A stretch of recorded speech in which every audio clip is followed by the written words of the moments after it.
if you're watching in YouTube, we may go live anytime. And this is, we have been doing live on Tirukkural and also about the recent developments which are happening. And to me, one of the most important development is the new education policy. Of course, we all spoke about it when it was released, and there were a lot of videos which came explaining about it. But the most important thing is looking at the practical aspects of it and the implementation of it. And especially if you are from education fraternity, or if you are someone in a higher education organization, or someone who is involved with educational organizations as even as a corporate, or even in guiding students for placements and so on, this is a very important video. I wouldn't say that I'm going to share a lot of knowledge or information, but I would say that this would open up a few areas, few avenues for discussion and to explore.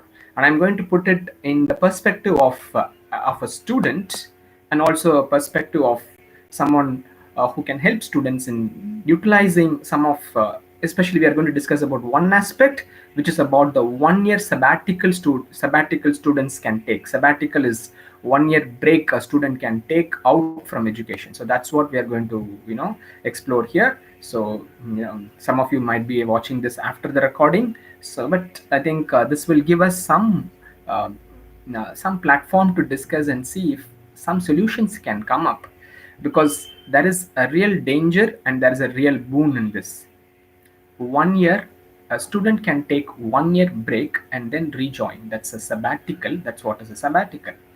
And what do you think would be the implications of it in Indian setup? And yeah, I've been in some of the UK universities, and yeah, during my MBA, I have seen some of my undergrad friends, even at University of Leicester and University of Nottingham. They take a good break and they do some learning and they come back. And even during the 4 months, the vacation usually spans to 3 to 4 months, and they do something very meaningful.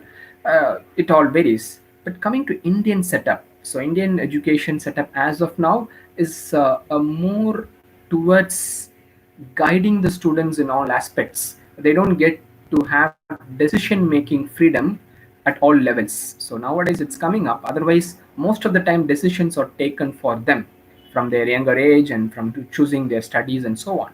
So how is this going to connect, and how is this going to help? And for this, I'm also going to take a reference of a Tirukkural, and this is a Tirukkural from the chapter Kalvi. Kalvi is education. So I'm just taking this as a small reference point, just to have some guides, because there should be somewhere where we can align with some, there should be some validation for what we want to do. And I'll just take this Tirukkural initially, and then we'll have a quick discussion on the education policy and what we can do. And this Tirukkural goes like this.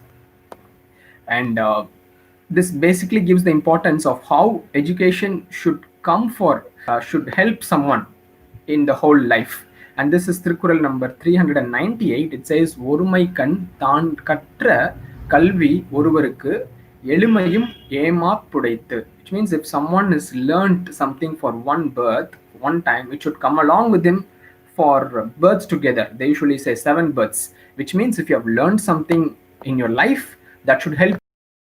And this will come only when a student is getting involved in applying what he has learned, because we learn different things, but if we don't apply, it's like learning swimming without seeing the water.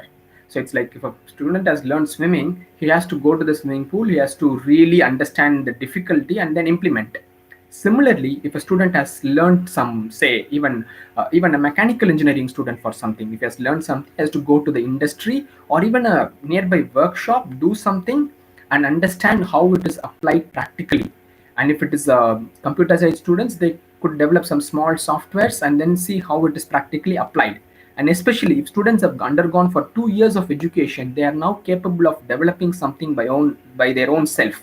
It could be a product and it could be a business as well. And there's a lot of difference between developing a project and developing a product and converting that into a business, a startup. And this 1 year is a great blessing if a student capitalizes well on this. If they can look at a problem which they are seeing as something important and something to be solved, and if they have a solution for it, they could try that within their college setup, and they can take this 1 year break to take it out to the market, to take it out to the public there, and see how it is working. I mean, and if it is working well, great. They can make that itself as their own business and go ahead, and they would be job providers instead of job seekers. If it fails, that is still okay. They would have learned a great life lessons. And believe me, if you have really failed in a startup or failed in a business idea, the amount of experience you would have got, the amount of exposure you would have got would be amazing. And I'm sure if companies are really looking for innovative people, companies are looking for people who want to solve challenges, and if companies are looking for people who can take their organization to the next level, then these are the candidates they would look up to. Even if you have failed in a business, even if you have undergone many times, they will still value the experience you have got, and you would be 10 times greater than a normal person who is coming through.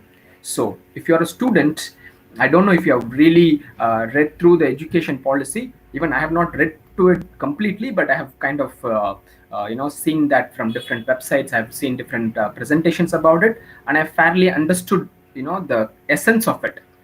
And this one aspect of this 1 year sabbatical was something which was very appealing to me, because during my undergrad, we started a small business, we started a small tuition center, training center kind of thing, and during my post graduation we started another computer training center, and we were doing it alongside of our course. If alone we had that 1 year sabbatical, maybe we could have maybe developed that itself as a software company or whatever, I don't know. So this is how it works. And if you're a student, think well about it.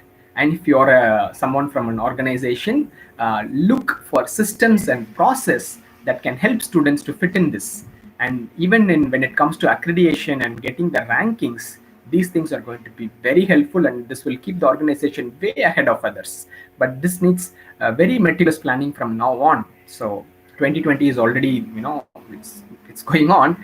For the next year, if plans can be made now, then even if 10 educational organizations have a system in place to involve students to solve problems at their own level, and then convert it into a business model, and even if 10 students come out with good solutions, good models, we would have 100 startups by the end of 2022. And they say that 10 to 15% is what the startups succeed. Even if that is happening, even if that minimum is achieved, then we would be having about 15 organizations which are ready to go world class from our own, from our own cities and our own state. So that is what I want to share. I know that this video is more on education and something which might be not relevant to all, but I'm sure if you are a very few who's watching this, you are someone great who's interested in contributing to the society. So your suggestions is most welcome, and we will we can even discuss more on making these things practical. Again, as usual, I'm sharing this because I've done few projects like this, and I feel if there is an opportunity created for students, that could be massive transformation. And I can even put 2 to 3 startups, which are functional now, because along with their education, they did few projects which could be converted into business models. And I think this is something we should look at. And if this is implemented well, then this provision from new education policy would be very useful.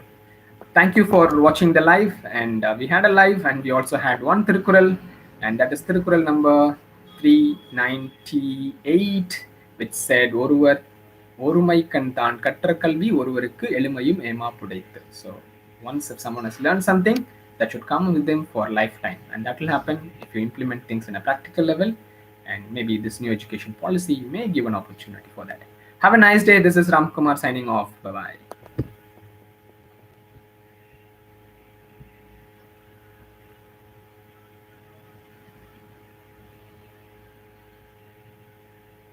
Live video should end now. Yeah. Now I should end the live stream in YouTube. Hey, live is not ending here. Yes.